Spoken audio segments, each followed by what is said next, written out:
All right, guys, welcome back to the Establish the Pass podcast presented by ClutchPoints. I'm your host, Blake Lovell. With me, as always, my co-host, Dillon Reagan. We're back here. Super Bowl week is officially here. And as always, before we get to the Super Bowl festivities, we have to get to our awards for the 2022 season in the NFL here, as we are now down to two.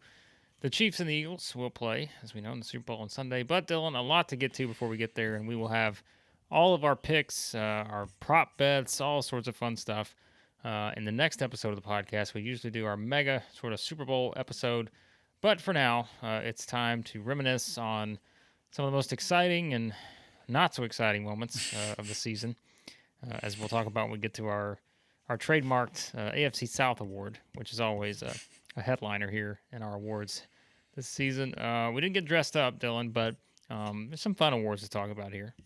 Yeah, absolutely. It was an amazing season, obviously, coming down to, I think, we'll get into the Super Bowl, as you mentioned, more so the next episode, but two of the more dominant teams of the entire season, the 2-1 seeds. I feel like it's been a minute since we've had the top two teams in each conference both make it all the way, so it should be a lot of fun. But yeah, there was obviously a lot of notable stuff that happened, a lot of things that teams that really jumped out from our expectations in the preseason, teams that fell down and faltered. We'll get to some of those. Specific players, a lot of exciting rookies. It's kind of tough to narrow down that list. A lot of coaches that deserved praise for what they did. So yeah, it's a pretty wide open group, although there are some awards as we get down the wire. You'll see in some cases it was hard to disagree. It was easier to, the one person kind of stood out, but overall, yeah, it's always fun doing this episode. Kind of get to look back because, yeah, the whole past week, I know, last week we talked a little more about coaching stuff and free agency and quarterbacks and whatnot. And we'll have more time for that. But the last week I've mostly just been consuming so much about the Super Bowl and the matchup. So really juiced up for when we do the episode later this week. But it's always fun to kind of, look back, especially right before now. I think it's a good move by the NFL to have the NFL honors ceremony and award show in the middle of this week rather than the night before the Super Bowl. Having Joe Burrow and those, they're sitting in close to their dorms in Westwood at UCLA, talking and being interviewed. Some Ram players showing up there right before they have to play in the Super Bowl. It's a weird kind of thing. I think they've nailed it. But yeah, hopefully we'll get some awards that match up. But we also do our own kind of separate thing here on the show. All right. Without further ado, let's jump in to our awards for the season. If you're wanting the AFC South Award, don't worry. We saved that for last because even that is more important than the MVP choice this season, which I don't think there's a lot of question about that. But let's start with our picks for most surprising team. Now, this is one, as always, there's probably a couple different ways you could go, a couple schools of thought here. I thought there were several good options. I kind of narrowed mine down to 3, I think, and maybe 4. You could add in someone else in there, but ultimately we picked 2 of the 4 that I would have had on my list. I went with the Seahawks because I remember the discussion after the Russell Wilson trade.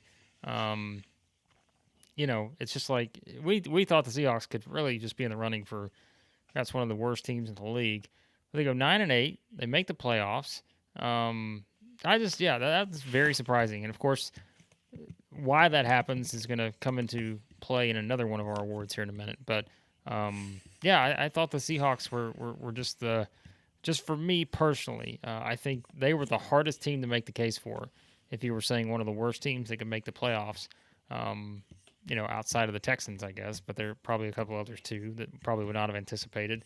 But I just thought they were the clear-cut last team in that division. And yet they finished 9-8, and so I give the nod to the Seahawks for me. Yeah, I think they're definitely up there in terms of expectations outside of Seattle. Our expectations, like you said, I definitely thought they were going to finish in 4th in this division. Instead, they easily finished in 2nd, obviously, with both the Rams and Cardinals, the two teams that finished 1st and 2nd in the division last year, falling back the other way. Obviously, the Niners still made the playoffs last year. But, yeah, it was it's just a really fun year for the for Seattle. I think they had a great draft, hit on a lot of picks. Another, despite, and we'll talk about Kenneth Walker and how well he performed in his rookie campaign. I know there's still some critics of how high up they took him, but across their entire draft board, I thought they did a fantastic job. The defense fluctuated at times, as we've kind of talked about. They early at certain points in the season looked like they're overperforming. By the end of it, they fall back to 21st in DVOA, but still thought they had a overall a decent campaign and found some interesting pieces to build around. And yeah, it was just it kind of, again, a reminder of some of these teams that aren't necessarily Super Bowl contenders. From these, but have great cultures that are still able to kind of stick around in the lean years. I think Seattle reminded us of that. We saw that for many years with the Saints at different points of the Breeze era, and even right there at the end of the Sean Payton era, after Breeze retired briefly. These teams are still competing, still playing hard, still tough to beat. Well-coached team. I think we saw the offense really opened up. I think Geno at times was amazing. We saw flashes in 2021 when he came in for an injured Russell Wilson, and didn't really look like they missed a beat at certain points. But I was really happy for him to get his opportunity. Obviously, they ran into a buzzsaw in the playoffs with the Niners. But overall, by the end of it, I mean, the biggest surprise of this whole thing is the passing offense for them. Yeah, they have talented players, but for Geno to put up the numbers he did, for them to have the efficiency that they did, they're 100% most surprising. I think to be clear on most surprising, we always really talk about teams we have a positive surprise from. We don't. We'll get to the other ones soon, but in terms of like expectation, if you had told me that Seattle was going to finish as a top 10 offensive pass DVOA, would not have really. I would have been like, that seems awfully bullish, but sure enough, they did it. And I think Geno's as much credit to him, but also the coaching staff and some of the things they're able to develop. They came out really quickly early in the season. Yeah, at times it wasn't perfect over the whole course of the year, but they came out firing away early on, and definitely for not as much as a 9-8 team. You say that record is not necessarily maybe expecting the playoffs, maybe in the 7-team playoff era now we're in. I think they really deserved it with the way they played. They had some really close losses too. They could have easily been an 11-16, which is pretty crazy to say about Seattle. Yeah, I think so. Yeah, I mean, the Seahawks I thought made sense. I mean, you're going to go, like I said, with the Giants. I mean, they're another team, right, that just, I think, considering what the expectations were, I mean, again, to make the playoffs, to kind of get themselves in that spot, to win a game there, I think they certainly have to be in that conversation. So, yeah, I think the Giants make a lot of sense, too, in that regard.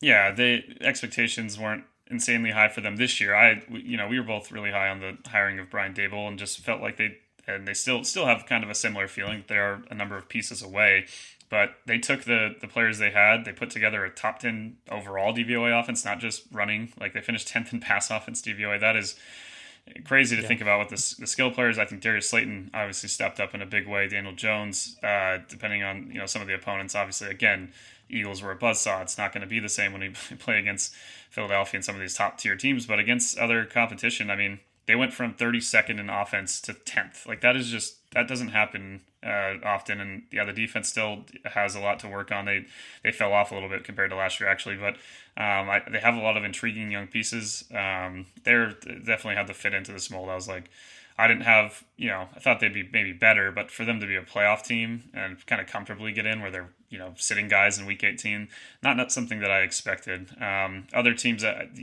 maybe could have qualified if things went a little bit differently in offense. The Jets, for example, I know that they ended up falling off, but just more from like a unit surprise. The fact that their defense went from, as we talked about in the previews going into the year, one of the worst defenses in the league. They were worse in DVOA. They finished 5th. So obviously the quarterback is something they're going to try to address this offseason, and some other question marks overall. But the fact that defense got that good this year, one of the big shockers to me. And I know you mentioned the Lions too, but I think we were both had a little optimism they'd at least be kind of in the middle of where they ended up being almost, but still obviously really impressed with what Detroit was able to put up there this season. All right, from the good to the bad. Boy, you want to talk about having some pretty clear choices at this one. Most disappointing team, I mean, let's be honest. If Dylan and I had multiple picks, it would be very easy to carve out who our choices would be. But I think there were two that stood above the rest. There's one that we don't have on there, and that's the Packers. I think for the Packers to miss the playoffs has to be considered one of the top disappointing teams. But there were two others that were more disappointing than that. And Dillon goes with the Rams, which, come on, it makes sense, right? Noted Rams guy Dillon goes with the Rams. But once again, you can't argue with that. You're talking about the defending Super Bowl champions. It's impossible not to be disappointed with a team that, finished where they finished as the defending champs. And then for me, once again, another clear-cut choice here. The Broncos have to be on there. They were a team that we talked about, the AFC West, the best division ever. Could all four teams get in the playoffs? Well, no, they couldn't, because the Broncos were downright terrible at times, and offensively could do nothing. And so, in that sense, it's crazy to think that even the defending champions being where they were, I still think the Broncos were the most disappointing team, even despite the champs going 5-12. I think the Broncos are the most disappointing team this season. But take your pick on these two, because I think it's to me, they're the clear two here. I know the Broncos had some injuries, but I guess from like the point of view of between the two, you could partially, for the Rams, look at some of the, their offensive line, the fact that they didn't have the same 5 players start consecutive games until like the last 4 weeks of the year. Already a team that was transitioning there. Stafford's injuries, Kupp's injury, Donald. I mean, they lost a lot of guys, but I still think they weren't going to be anywhere near to contending in the NFC, even if those guys had stayed healthy this year, in my opinion. Maybe they would have been a playoff team, but it's hard to top. Yeah, obviously I have my own bias there, but in terms of a team having the worst record ever after winning a Super Bowl, it's pretty like back to earth. You're still happy. It's interesting, a good still situation in terms of being like, well, you won a Super Bowl. A lot of fan bases would take anything. They take years of losing just to get one ring. So I don't know if every fan should do that. I think it's there's value to being a fun team year in and year out. I think the Rams will bounce back if they stay healthier this year. So they have more draft capital, not all top picks, but some earlier picks than they've had in recent years. So we'll see where they end up. But yeah, from the Broncos' point of view, I understand it, because they didn't have those same kind of concerns. The defense balled out. Was a really fantastic unit for most of the year, but the offense just fell as flat as possible. They had some injuries going into the year, losing Tim Patrick and some of the guys that you're excited about what they might be able to do with their offense that they talked up. But it was as much as you can imagine in terms of like falling on your face with expectations. It'll be really another interesting team to see as a bounce back candidate, obviously this year, with Sean Payton going into 2023, and how it goes for Russell Wilson and I know Sean Payton today had his intro press conference talking about how there won't be any private coaches for Russ and in the building and all these different things. It sounds like he's going to kind of be the boss there, and see if that might be kind of for the better. But yeah, outside of these teams, I know you mentioned the Packers. Even though they made the playoffs, I'd say Tampa Bay could kind of qualify too, just given they went from winning a Super Bowl to being right there on the cusp of making the NFC title game again to they made the playoffs, but in the worst division outside of maybe I guess the AFC South. Both South divisions kind of had tough goes at it. But they ended up still getting the playoffs. But I think you had higher expectations for both Tampa, Green Bay, and the Rams. I mean, they were going into the year with the Cowboys and Niners. I think those were the top 5 like NFC odds teams. The Eagles were beckoning right behind. But 3 contenders of the last couple seasons that were in the Final Four both the last years to fall off like that. Definitely changing to the guard a bit in the NFC. The Niners still sticking around, but some of the other teams at least getting a go at it. But we'll try to be more positive the rest of the way. I think that's one of our few negative sections here on this episode. Well, we'll be negative with one team in particular once we get a little bit later on, but that will be for more comedic reasons, perhaps. All right, exactly. Most improved team here, which again, you could go surprising team, kind of tie the two together maybe if you want, but we decided to go with different choices for most improved team too. So there can be a little bit of a difference there between those. I went with the Lions. I just think the Lions, you just talked about, they're a team that we probably were higher on the Lions than some people were, and certainly they were giving up a lot of points there for a while. But you think about the way they finished the season, eliminate the Packers from the playoffs, finish with a winning record. I think you got to give it to the Lions. Jared Goff looked good. Like there were just a lot of things you could take away, I think, from what the Lions did this season. I just think there was a lot of positives for the Lions coming out of this season. We don't say that very often. for them. So I went with the Lions. You went with the Jags, and I think that's another one. I mean, look at what the Jags have accomplished. Getting to the playoffs was for us. We said, look, we could see it, right, but we just didn't think they were going to get there.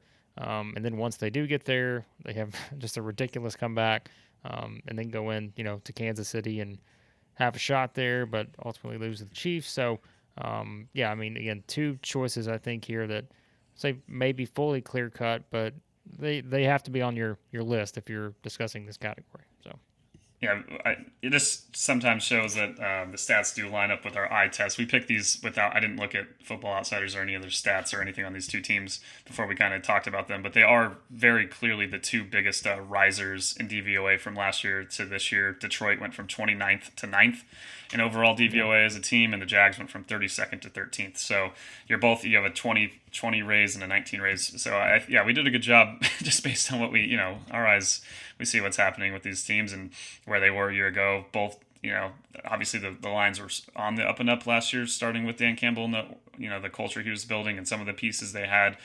Just they weren't quite there, and even this year we thought they might be a little early. But the turn maybe last year for Detroit is kind of where maybe I thought the Jags would line up into this season with Doug Peterson's first go at it after what had happened with Urban Meyer. But obviously Trevor Lawrence is a different talent at the quarterback position and put on some fantastic performances, even as we've talked about with that game against the Chiefs in the playoffs. A few things go differently, a few balls that could have been caught, and just little things here and there. I mean, they were right there with the team that's now representing the AFC in the Super Bowl. So I think, in both cases for the Lions and the Jags, positive vibes for where they're moving. Both have still cap space, draft capital, all these things to keep improving with coaches that I think deserve a lot of credit. We didn't choose for our Coach of the Year options, but both guys that would probably be in our top 5 if we had to make a list of those. I think what Dan Campbell and Doug Peterson did with those two organizations, couldn't be more excited about what 2023 means for them and their fans. Well, it's a great segue into our most memorable moment of the year because you and I went with the same one. And it's interesting because, look, we can't remember everything, all right? There's probably some stuff we're going to look back on after we do this episode, and we're going to be like, you know what? We forgot about that. But so maybe, Dylan, some recency bias comes into effect here. However, it's warranted because we both went with the Jags come back against the Chargers in the playoffs because it was such a, again, it's just not one of those things you see all the time, although we did see it with the Vikings and the Colts in a different sense. But this was one, I think, given the setting, given the what's at stake, and just for reference, okay, memorable moment, I think we have to accentuate the word memorable there because obviously there was another moment that I think if you're talking about one moment that stands above the rest, the Damar Hamlin situation is going to be that. But if we're just talking about most memorable moment of the year in terms of game action, all of that, the Jags coming back to beat the Chargers just was. Again, it's not funny because I know Chargers fans are still not happy about this, and they won't be for a long time. But like the stuff we talked about heading into that game was just like, boy, could this be one of those Chargers games? But we never thought it could be to the level that it actually happened. And so, I mean, I think this for me was probably one of the few moments I could remember from the season, perhaps. But I think this is one that clearly stands out as one of the best moments of the year. Yeah, we usually target something that combines stakes, quality teams, and with something on the line. Yeah. The Colts and Vikings comeback was insane and memorable, and there's a lot of great, fantastic games. We'll get to our game of the year we'll talk about those. But in terms of, that was, Jeff Saturday. Maybe that could be an off-field moment, hiring Jeff Saturday. One of the more memorable things that happened with the Colts. But from the point of view of this, with what happened to the Jags and Chargers, this is a game that is going to, and not that there won't be highlights of the Vikings comeback and some of these other classic games, but I think this is a game that will be noted as one of the best playoff games of all time. It'll still be, the reason it's already in the top 3 or whatever of biggest comebacks in postseason history, that already says enough of what this meant and how it's going to stick with us and what it means about the Jaguars and their ability to there's a kind of a theme this year. They fought back from a lot of big deficits, and also maybe this is a turning point. Maybe this is something not maybe the best analogy, but with think of the Virginia basketball team that their 1 seed loses to a 16 and they win the national title the next year. Is this the moment for the Chargers where they have something that not nearly maybe as surprising as that, given that it never happened in NCAA tournament history, but to have such a big lead and blow it like this? Maybe there was a lot of calls for Brandon Staley's job. They do move on and get Kellen Moore as their new offensive coordinator, but maybe this is the moment for the Chargers where we can, instead of just being the butt of a joke, this could also be the start of, hey, we've addressed some of the things we need to with this offense, get some things in store, and maybe Justin Herbert just comes back as an absolute menace in 2023. But this the game itself, it was in slow motion, just watching at certain points. You just felt like it felt inevitable at a certain point in the second half that the Jags were going to find a way to win this game. The fatalist kind of point of view of some Charger fans coming to fruition, unfortunately for them. But just one of the craziest playoff games we've ever seen, and for me so far, and we'll see what happens in the Super Bowl. This is, I think, the game that I'll stick with me the longest after the season. Yep, I think so too. For that one, on to our breakout player of the year. Couple, again, some good options here for this one. I went with Geno. Of course, I picked the Seahawks as my most surprising team. I mean, look, considering, if you're on social media for the past however many years, and, if everyone's talking about the Jets' failures over the years and all this other stuff, Geno's name has been brought up a lot, and for him to just have the resurgence he had this year that, quite frankly, I don't think anyone saw coming. I think he has to be, at the top of my list, I think. And so I went with Geno here. But you also went with the choice that, happens to still be playing, and that is Jalen Hurts, another, option considering what the Eagles did this season. And so I think two good choices here because, again, I think it was more of the waiting to see it from Jalen Hurts, knowing that it was there. It's just kind of waiting for that actual breakout to this level to happen. Meanwhile, for Geno, it's like almost the opposite, where it was just no one ever thought that it was going to get to what it actually got to, and it did. And again, that's why it kind of pushed the Seahawks into one of the more surprising teams this season. Yeah, I think Geno's a really good pick, and I think arguably maybe is the better one here in terms of just given where he was to what happened. We saw flashes from Geno at times, but I'd argue maybe some more flashes from Hurts. Didn't see it coming together maybe quite this well. Obviously, you add A.J. Brown, you add the scheme continues to change. They have so much talent overall in that offense. The offensive line, obviously one of the best in the league, if not the best. So he has a lot of benefits going to him, but I think Jalen himself just kept building up and kept getting better. And this isn't on the level of like his stat jumps when you look at his numbers at Alabama before Tua took over to when he went to Oklahoma, and his like numbers just like exploded. Obviously, much different teams he's facing and all that stuff. But still, to go from this player could be our future quarterback. That was kind of do they have to make the system too much around him? This is a year where we're going to see if Jalen is the number one guy moving forward to being in the top 5 of the Super Bowl the MVP odds by the end of it. So it is it's been striking what Jalen's been able to do this year, and obviously that doesn't take anything away from what Geno did. I think he has waited years for his opportunity. Really to be a full-time starter like this since early in his career. So many injuries, so many things have gone against him. I think Geno definitely now has proven himself that and it sounds like Seattle's believes that as well, that he's going to be their quarterback for a number of years, and deserves to be because, he was straight up, really good. He had a fantastic year, which is not necessarily something we thought was going to happen going into the season. Yep, I think so. And on to the next one. Here, our game of the year, and we doubled up on this one. Again, there's probably going to be some we're going to look back on and say, oh, yeah, that was, and there's been some playoff options there too, but I still think back, Dylan, to the Vikings-Bills game, and I think that was the one that probably topped them all. Just you think about all the wild twists and turns in that game and just the high level. Yep. That thing played out in that fashion, just a remarkable game. And yeah, again, you could go like Jags, Chargers, you could go Colts, Vikings. For the comebacks, I think those were more, I don't know if that, again, the entire game's probably not game of the year status. The comeback Yeah. is to that level, but in terms of just full game and just the way the game played out, two teams that were as good as the Bills and Vikings were, it was hard to find another high level game like that, I think. Yeah, we mentioned a couple early season Dolphins games. Dolphins Ravens was kind of a crazy Yeah, comeback, crazy. and Yeah. also the week 2 Bills Dolphins game, back and forth.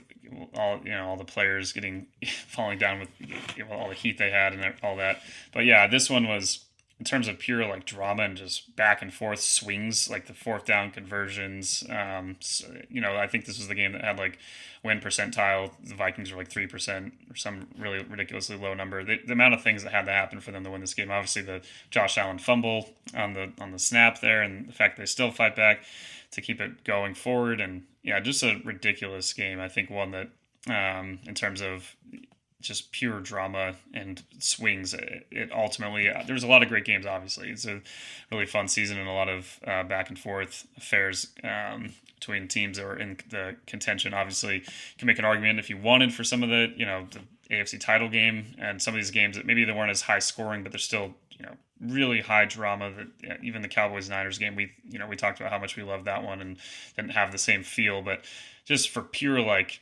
insanity and almost like Madden-esque flips of like a video game almost, in terms of what's happening and back and forth scoring and quick scoring getting down the field. Yeah, the Vikings-Bills game is a really hard one to beat. Another one that I'll definitely be in my brain, and one that I'll go back and watch the highlights from time to time. It was just such a fun game. Yep, it was fun indeed with that one. Yeah, I just don't think another one reached that level this season. All right, our rookie of the year. Um, I think you and I were like, let's get a couple choices in here, like because I think there's going to be one that's going to kind of stand above the rest, and I think that Sauce Gardner for the Jets. I mean, he was just.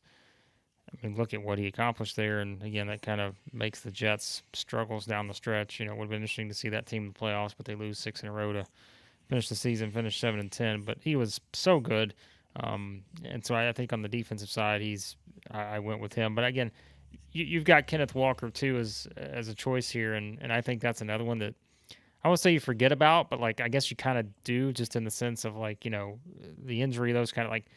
But I mean, when you really look at what he did, just to kind of explode onto the scene, and again, it plays a factor in this Seahawks resurgence.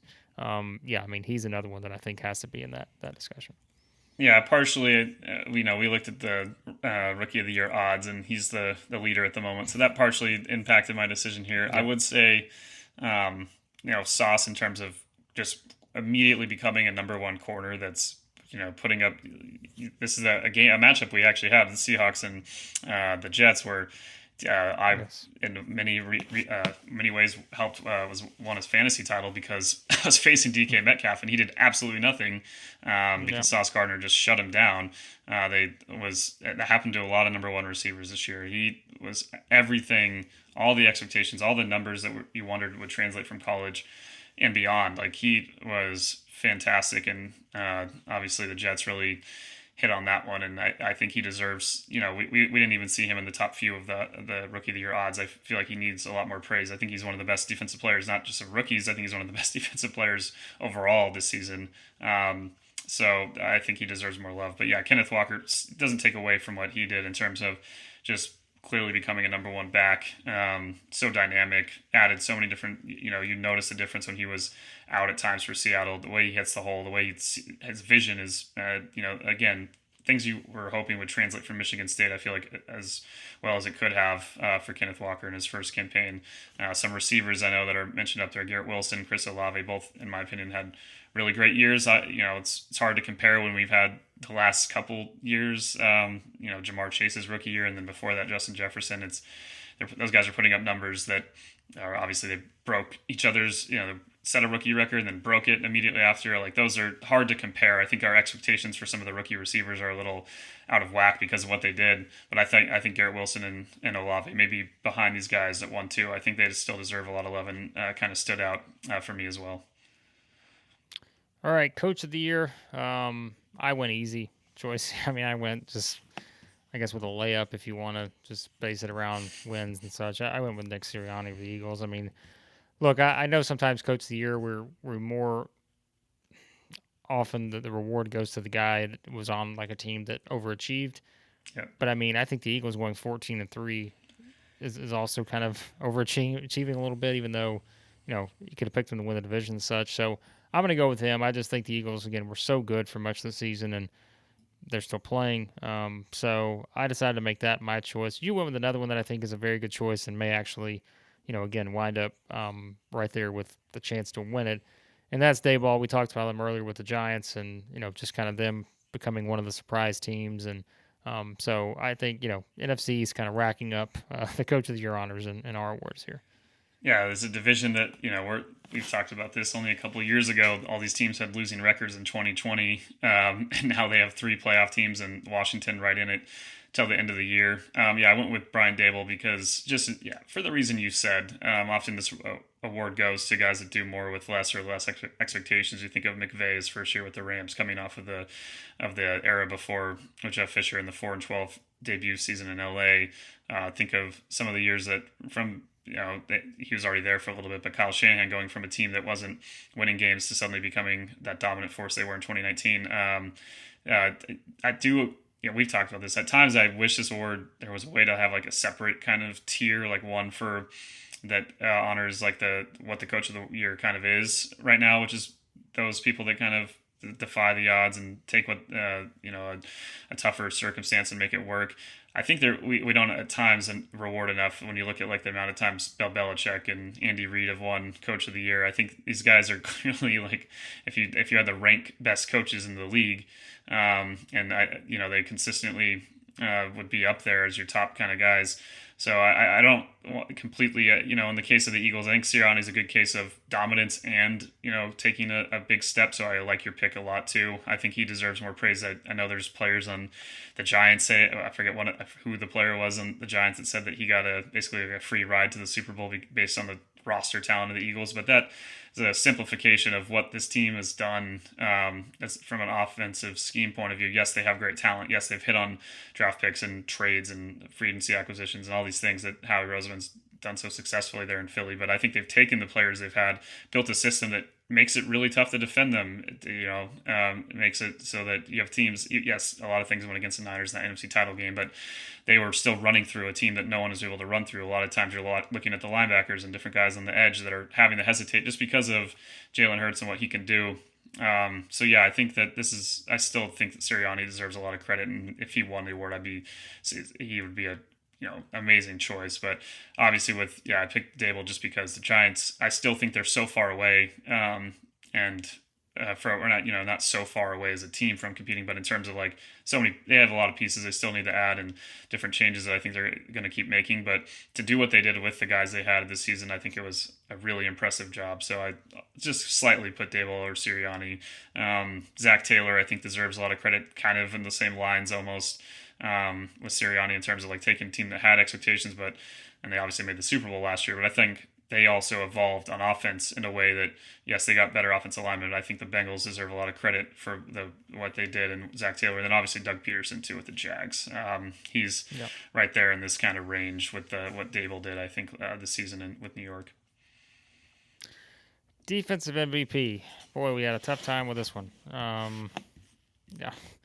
I mean, there's only one choice, right? Like, it has to be Nick Bosa, and I guess we're probably better off just talking about the guys that could have been in the conversation because, I don't know who else you pick at this point, Dylan. So it had to be Bosa. Like, he was an absolute wrecking ball all season. He's been for most of his career when he's healthy. It's hard to even, like, there's other players that had good seasons. I think you mentioned Chris Jones as being possibly in the running. Obviously, Micah Parsons is one of the best defensive players still. That if you had to take one guy for your team, would you take Bosa? Would you take Parsons right now? They're both relatively young. Parsons a little younger. That's an argument to be had, sure. But I think in terms of just what was put on the field in 2022, the most dominant defense, in my opinion, was the Niners defense for most of the year. And Bosa was a big part of it, obviously. I think he's one of the most disruptive, amazing physical talents to watch it on the edge there for the Niners, and the stats kind of bore it out this year. So I think there's a reason why odds, we both picked him, but also like the betting odds are pretty heavily slanted. It's almost like a slam dunk pick that Bosa is going to take this award home. Yep, I think so as well. MVP, well, Similar. I mean, it's in the same spot here because I think there's not a lot of debate on this one either. Patrick Mahomes just done some ridiculous things this season. Remember long ago when we were talking about, there's no Tyreek Hill. What's going to happen here? Maybe the Chiefs are going to start their downfall. Well, here they are playing for the Super Bowl. Mahomes MVP season. That was a fun discussion while it lasted.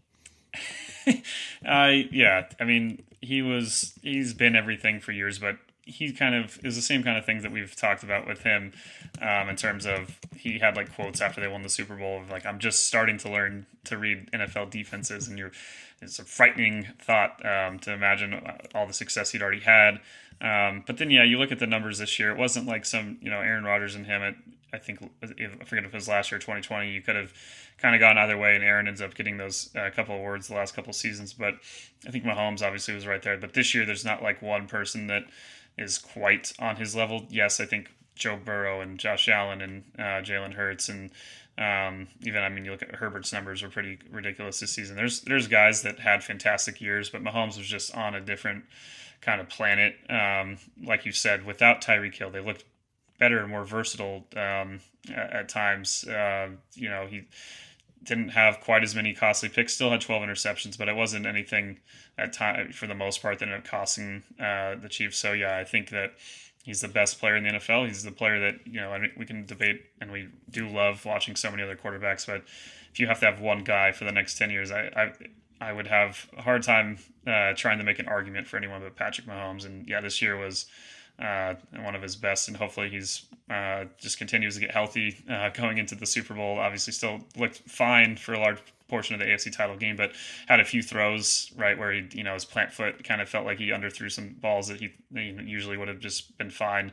So yeah, hopefully these extra couple weeks, the extra week there between the Super Bowl and the conference title games, we want to see, no matter who you're rooting for, maybe not if you're an Eagles fan necessarily, but overall, if you just want to, for the most part, you still want the best players at their best. And I think Mahomes this year, I mean, some of the drives throughout the season, I mean, just so efficient and calculated, the talent, the way he sees things, everything. He's a monster if you're a team trying to beat him. He's the boogeyman because he's always going to come in there and obviously fights till the end. And you saw that in the AFC title game. And I imagine it's for a reason that we'll get to our Super Bowl picks pretty soon.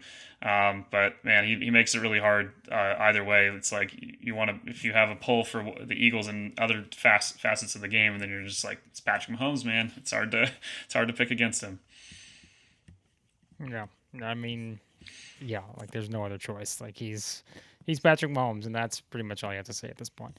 All right, we wrap up with the one that everyone waits for each year, the AFC South Award, and of course, this is always based on our just love affair with the AFC South's just wackiness, and so we've always been, basically the AFC South brand here, just talking about just the weirdest things that can happen, and so we've dubbed this as an award since we started the podcast several years ago, and so the AFC South Award, and what do you know? Usually there are so many options in this division that we can go with. However, somehow, some way, there was a unanimous decision this year on our vote, and there's only one it can be, and it's the most AFC South thing ever. And Dylan, it is the Texans, somehow giving up the number one pick, and the final day of the regular season, which in turn has now helped the Colts be in a position to get a better pick to get a quarterback. I mean, it was the most AFC South thing ever for the Texans to make the comeback, to go from being a lock for the number one pick to giving up the number one pick. Now the Colts get a better pick they could draft a quarterback that could haunt the Texans for years to come. That's the AFC South we know. So that is what makes this division so special. I'm a little worried with what's happening in Jacksonville. They're going to be too good and too fun. No, I mean, the Titans obviously have been a really good team for years as well, but this division does have a soft spot in our hearts. Just a weird division. It always has kind of seemed like, every division has its own personality and characteristics, but there's just something about this one. And this summed it up better than anything. Not just that a team could, have multiple fourth down conversions to lose the number one pick the way that the Texans did, but the fact that, simultaneously how important it was for, you look at now the Colts are in a prime position at number 4 to possibly trade up to the number 1 spot with the Bears. I don't think the Bears trade back too far because we'll get to draft talks pretty soon. But the wide kind of takeaway is everyone thinks they want either Will Anderson or Jalen Carter, and they're not going to be able to fall too far to get those picks. So whoever was kind of a quarterback needy team in the top 4 was going to be behind Houston, was going to be the one that had a chance to trade up, and that team might have been Carolina, it might have been a couple other teams that are a little further back there, but because of their outcome here, not just with Houston winning, but the Colts losing, they get to that 4 spot, and now it's a lot of decisions to be made. We'll see if the Colts end up trading up. They still could sit there, and if they're happy with one of those top 3 QBs, they still could get their future guy regardless without having to make that move. But still a notable thing that it was so perfect. It was, again, the way that it was happening too. I just love Scott Hansen's reactions to it because he's trying to be zoned in on outcomes that impact the playoffs, but he's like, there's just something. He's like, things are still happening. We're still playing in I forget if the game was in Indy or Houston. I think it was Indy. That's right. And it just kept going, and it just, by the end of it, you're like, and perfect with Lovie Smith basically knowing he was on the way out to get that win there too, to impact it. It was just everything you could want from this division, and the runaway, like you said. We've had some other years where some weird things have happened, but this was everything. This would have been one of the kind of, even if this can't happen with 2 teams in a different division, this would have summed up this award really well. And of course, it had to be the Texans and the Colts doing it. A team that also the Colts, we could have, the only other thing I thought of was the fact that the Colts hired a coach with no coaching experience at the professional level, Jeff Saturday, like that. That also maybe had an argument there, but he was part of this, so it works out great. He was involved as well.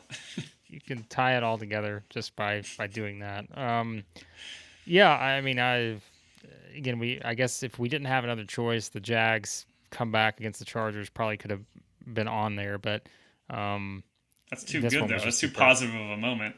That's too much of a good thing.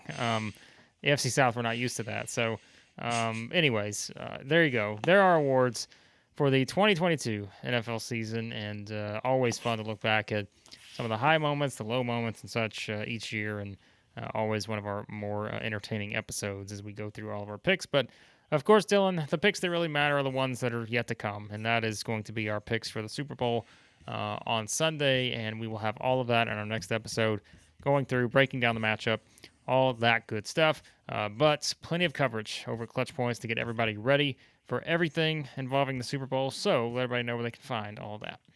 All of our Super Bowl discussion, all the news, all the players getting to Arizona this week now, all that coverage you can find in the ClutchPoints app in the NFL section, also the NFL section of our website at clutchpoints.com. Tons of stuff about the Super Bowl, obviously, but we've moved, as we've talked about in some of these last few episodes, we've moved on to, for the other 30 teams, no shortage of content looking at teams, players that are potential cap casualty roster cuts, obviously early free agent targets. We've started looking at the draft, so and no shortage of any of that content. You can search NFL draft on the team page and get to all the draft content for a specific team and free agency, everything. So no shortage if you're ready to enjoy the Super Bowl, but at least from your reading and consumption pleasure, you're moving on to other teams, and your team in particular. We're trying to get all 32 still covered here at ClutchPoints with plenty of stuff. We know the next couple months are very vital to what's going to happen in the 2023 season and beyond. Yep. Be sure to check it all there at ClutchPoints, and as always, be sure to subscribe to the podcast. Any podcast app you use, search for Establish the Pass. Thanks as always for listening to the podcast, and we'll talk to you next time here on the Establish the Pass podcast.